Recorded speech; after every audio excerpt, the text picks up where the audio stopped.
G'day guys and welcome back to AdosTheGreat YouTube channel. So guys, in today's video I'm going to be grading every NRL team season. So yeah, very excited to be able to do this, bring you guys more content because you guys do so much for me and the growth of my channel, and I want to give back to you guys. So yeah, remembering guys, these are just my opinions.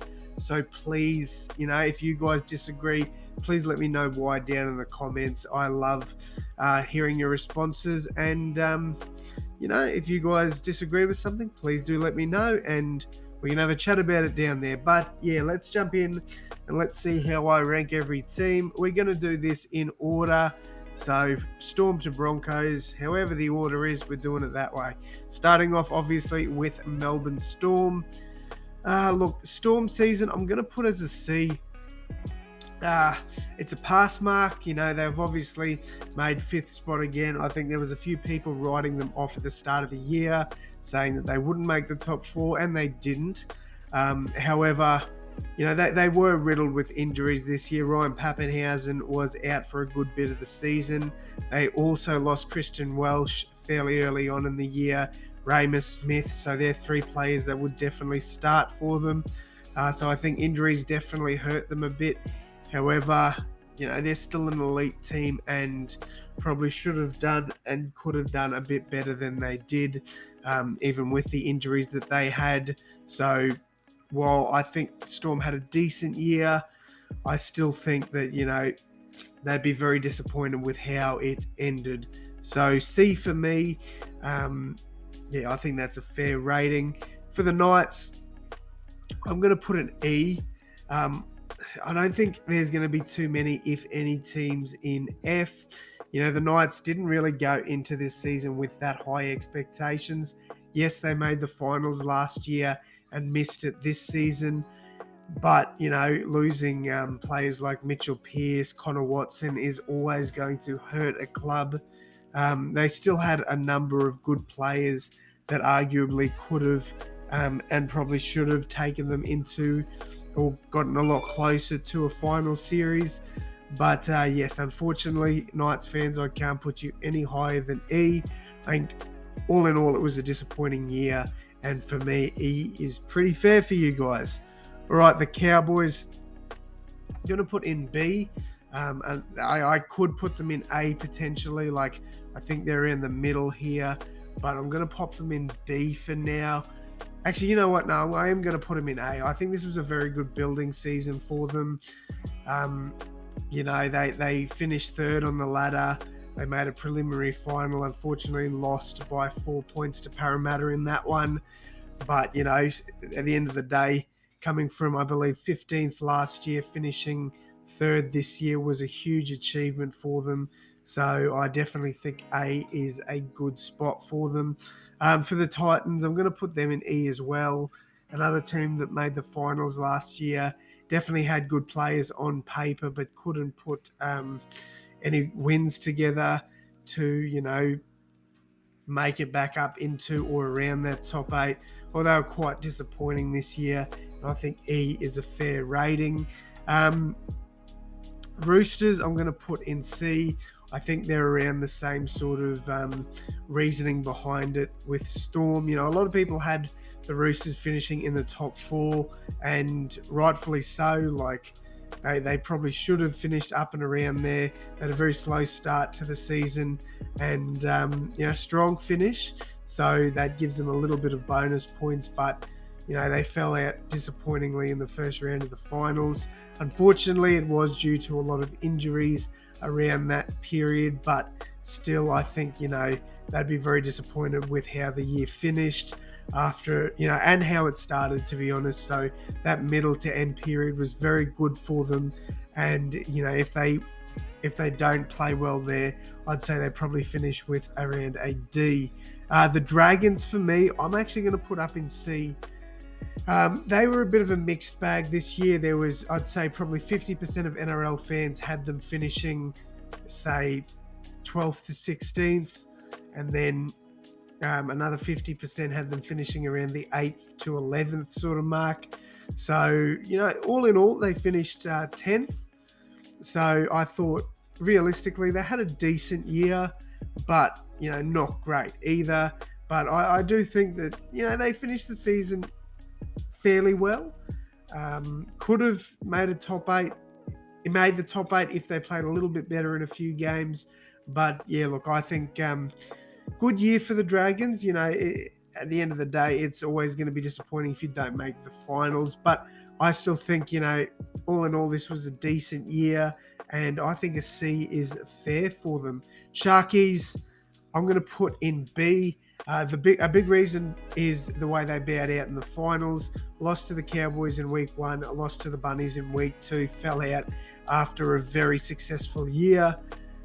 So, if they'd made the prelims, they'd probably be around where the Cowboys were, finishing outside of the top 8 last year and then making it all the way up to second was a huge achievement for them this year. And I think, while they'd be happy with the season, I think they'd still be disappointed on how it ended. Manly, for me, is D. They had high expectations this season. Quite a lot of people had them finishing in the top 4. I understand Tom Trbojevic got injured, but at the same time, they've still got elite players around him that should have done a job in his absence. And they proved that they could in some games. I just think that there was a lot of turmoil within the club that really caused some issues there for them. So, yeah, look, a disappointing year for Manly. But, yeah, look, I can't put them in E. They weren't that bad, but I definitely can't put them in C. I think those teams were arguably much better than them. All right, for the Rabbitohs, and this could be a little bit of South's bias, but I am putting them in B. A lot of people had the Rabbitohs either falling out of the top 8 or struggling to make around that 5th to 8th spot. So I think they've done really well, losing over 800 games of experience with Adam Reynolds, Jaden Sewer, Dane Gagai, and Benji Marshall, as well as arguably the greatest coach of all time in Wayne Bennett leaving. They started this season with a rookie halfback, a rookie coach, and a rookie captain. So I think this was a really good year for the Rabbitohs, and as a team, they should be very proud of how the season finished. All right, for Parramatta, I'm going to put them in A. Now, it was disappointing the way that it ended for them in the grand final. I just thought Penrith were just so dominant. And, the Eels, I still think, had an amazing year. They proved so many people wrong. They got to that grand final, but they just couldn't execute on the day. I still think that it was a huge season for them. Definitely a positive year for Parramatta. And, look, I honestly think that an A is more than deserving for the Eels. Right, the Bulldogs, I'm going to put them in C. They had a very good season this year. I thought they did quite well. They took it to some of the bigger teams in the NRL. They were brave, and they beat a few of them as well. So, the Bulldogs deserve a lot of credit for their 2022 campaign, and I think this was very much a building year for the Bulldogs. They signed quite a lot of decent players for the season, and they've signed even more next year. So I think they're going to be a top 8 threat next season. But I think this season was a very good building year for the Bulldogs, and I think C is definitely deserved. All right, next up, we've got the Warriors. Warriors are a D for me. They didn't get too many games at Mount Smart this year. When they did play there, they looked really good. I think that, a D is maybe a bit hard. Like, I'm being hard on the Warriors there, but I think for the most part, they were a little bit disappointing this year. And, when they weren't playing at Mount Smart, they didn't look like an NRL team for the most part. So, yeah, disappointing year all round for the Warriors. But when they were at Mount Smart, there's definitely hope there. So, yeah, again, disappointing season, but, there is positives out of it as well. All right, the West Tigers, I'm not going to put any teams in F. I don't think there was any teams that really had an F season. The Tigers weren't good this year, and I think a lot of that comes down to the board. There was definitely games where they played really well, games against the Rabbitohs and the Eels, even the Cowboys game where they more than likely should have won that one. I thought, they did show heart sometimes this year, but again, still a disappointing season. And look, that's pretty much all I can talk on there for the Tigers. All right, for the Panthers, definitely this team just keeps getting better and better each year, and it's scary how good they're becoming.